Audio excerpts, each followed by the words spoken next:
Hello बच्चों, पर फिर से स्वागत है आप सभी का अपने यूट्यूब चैनल श्री गुरुकुल में। और आज बच्चों हम लोग पढ़ने वाले हैं मैथिली शरण गुप्त द्वारा रचित भारत माता का मंदिर।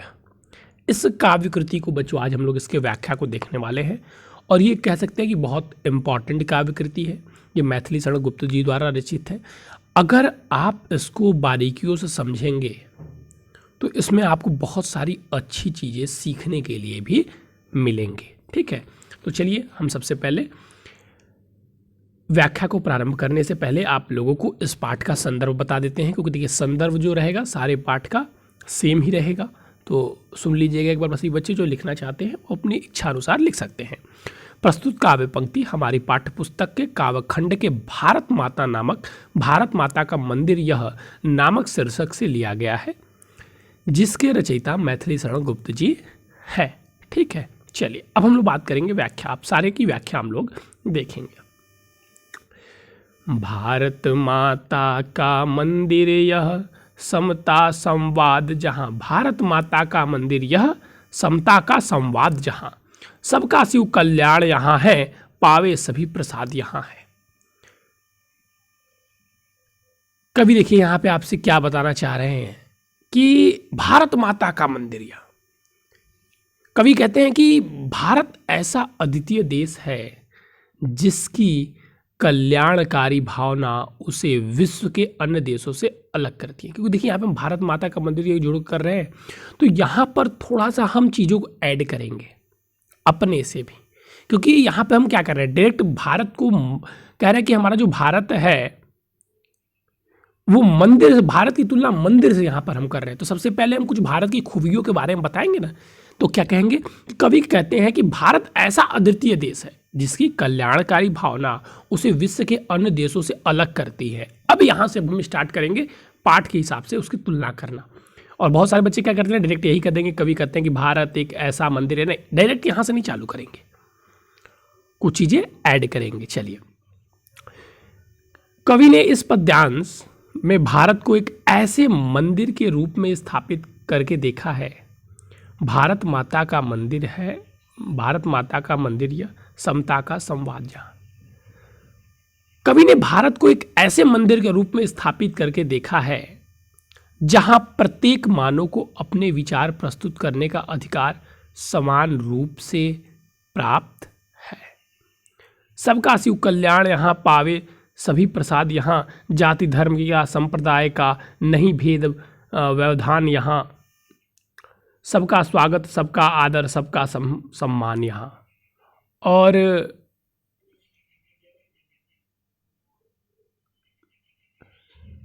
भारत एक ऐसा देश है जहां सबका कल्याण होता है, सबका शिव कल्याण है। यानी कि भारत एक ऐसा देश है जहां पर सबका कल्याण होता है और सभी प्रसन्नता रूप प्रसाद ग्रहण करते हैं।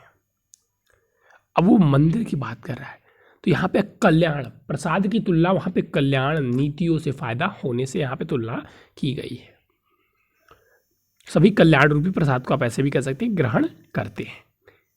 इस देश में जाति धर्म किसी संप्रदाय नहीं भेदभाव यहाँ के आधार पर के प्रगति को लेकर भेदभाव रूपी बाधाएं नहीं है। हमारे समाज में जाति धर्म या संप्रदाय को लेकर कोई भी भेदभाव नहीं है, सबका स्वागत सबका आदर सबका सब सम्मान यहाँ। अब यहाँ पर आप चाहे तो लिख सकते हैं कि यहाँ पर सभी संप्रदाय, या यहाँ पर मुस्लिम हिंदू सिख ईसाई सभी संप्रदायों का स्वागत हृदय से किया जाता है। समझ रहे हैं? तो आप यहाँ पे चाहे तो उस चीज़ों का भी वर्णन कह सकते हैं।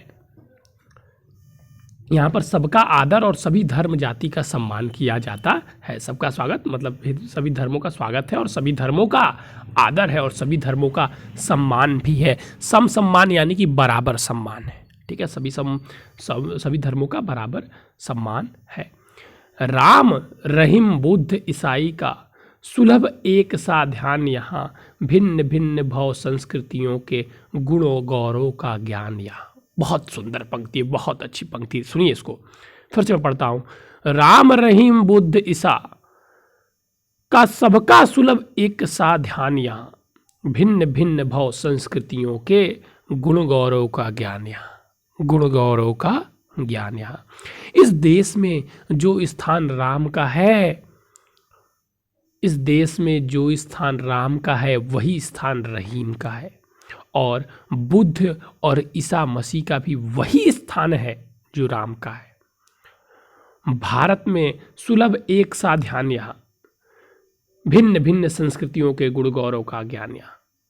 भारत में भिन्न भिन्न संस्कृतियों के बारे में सभी लोगों को बताया जाता है, ठीक है। गुण गौरव का ज्ञान सभी लोगों को बताया जाता है, उसके प्रति आदर सम्मान भाव रखने हेतु प्रेरित किया जाता है।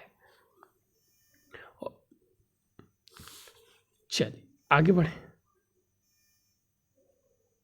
पावे सभी प्रसाद हैं, गुण गौरव का ज्ञान यहाँ। चलिए यहां से हम लोग को देखना है। नहीं चाहिए बुद्धि बैर की, भला प्रेम का उन्माद यहाँ, सबका शिव कल्याण यहाँ, पावे सभी प्रसाद यहाँ। फिर से देखिए वही पंक्ति यहाँ पर रिपीट की जा रही है। नहीं चाहिए, कवि कहते हैं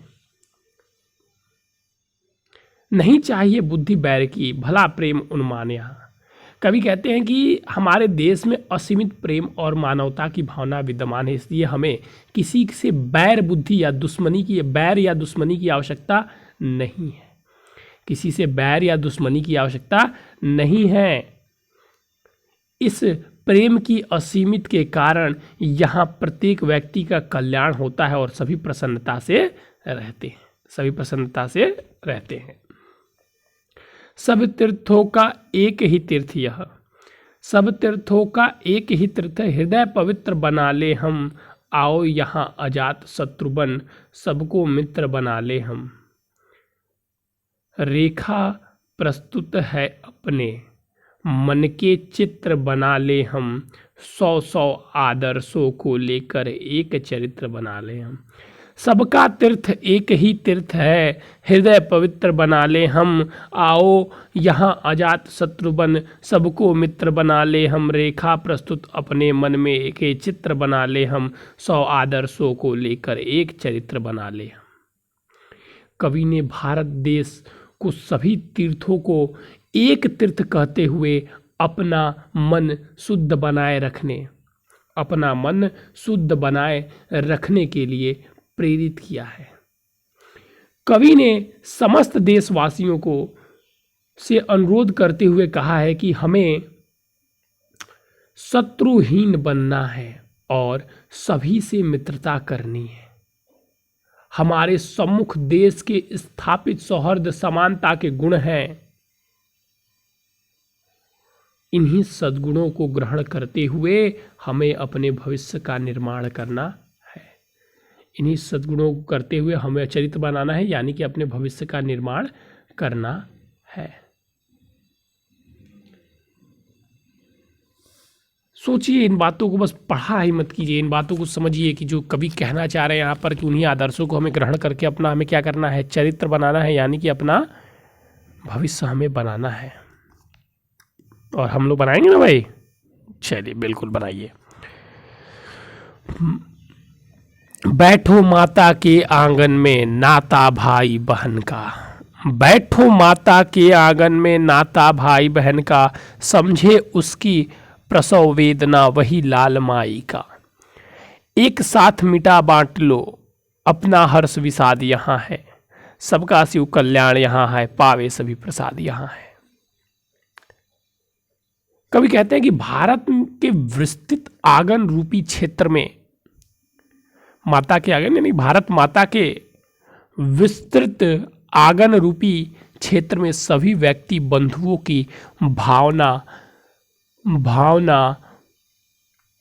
बंधुओं की भावना एवं भाईचारों की भावना स्थापित करनी चाहिए।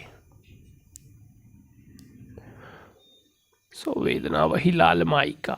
और कवि ने भारत माता के सच्चे सपूत की पहचान बताते हुए कहा कि जब देश में भेदभाव सांप्रदायिकता की स्थिति उत्पन्न होती है तब भारत माता को असहनीय पीड़ा होती है, और जो उनकी इस पीड़ा को समझ सकता है, यानी कि जो उनका सच्चा सपूत है, जो प्रेम व्यवहार के साथ रह सकता है, उन्हीं उनका सच्चा पुत्र है।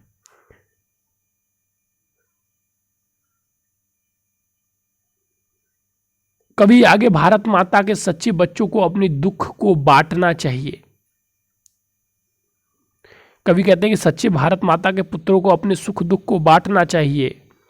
सबका शिव कल्याण है, जिससे कि प्रेम बंधुता की भावना बढ़े। और यहाँ पर सबका कल्याण है, इस भारत भूमि पर सबका कल्याण है और सभी को यहाँ पर प्रसाद यानी कि कल्याण रूपी प्रसाद मिलता है, प्रेम रूपी प्रसाद मिलता है। मिला शिव का हमें पुजारी, मिला शिव का हमें पुजारी, सकल काम उस न्यायी का, मुक्त लाभ कर्तव्य यहाँ है एक एक अनुयायी का। कोटि कोटि कंठ से मिलाकर उठे एक जयनाद यहाँ, सबका शिव कल्याण यहाँ पावे सभी प्रसाद यहाँ। सकल काम उस न्यायी का, मुक्त लाभ कर्तव्य यहाँ। देखिए अब यहाँ पे कवि कह रहे हैं कि भारत माता को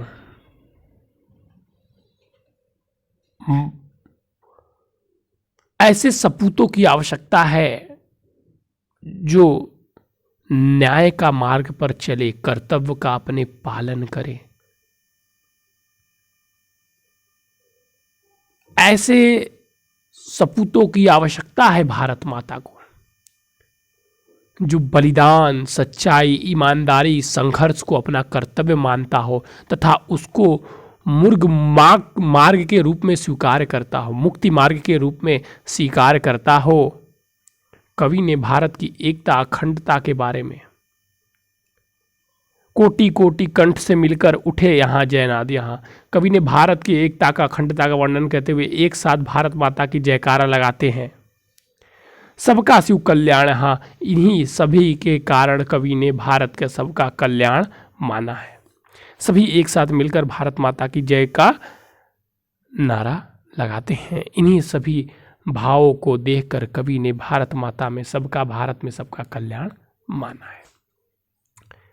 तो बच्चों यहीं तक था आपका ये कविता भारत माता का मंदिर, जो कि मैथिली शरण गुप्त जी द्वारा लिखा गया है और आज हम लोगों ने इसको कंप्लीट किया है। जल्दी मैं आपको इसके नोट्स को भी आप लोगों को भेज दूंगा। चलिए बच्चों आज के लिए बस इतना ही। Thank you, have a nice day. फिर मिलेंगे नए और इम्पोर्टेंट टॉपिक के साथ।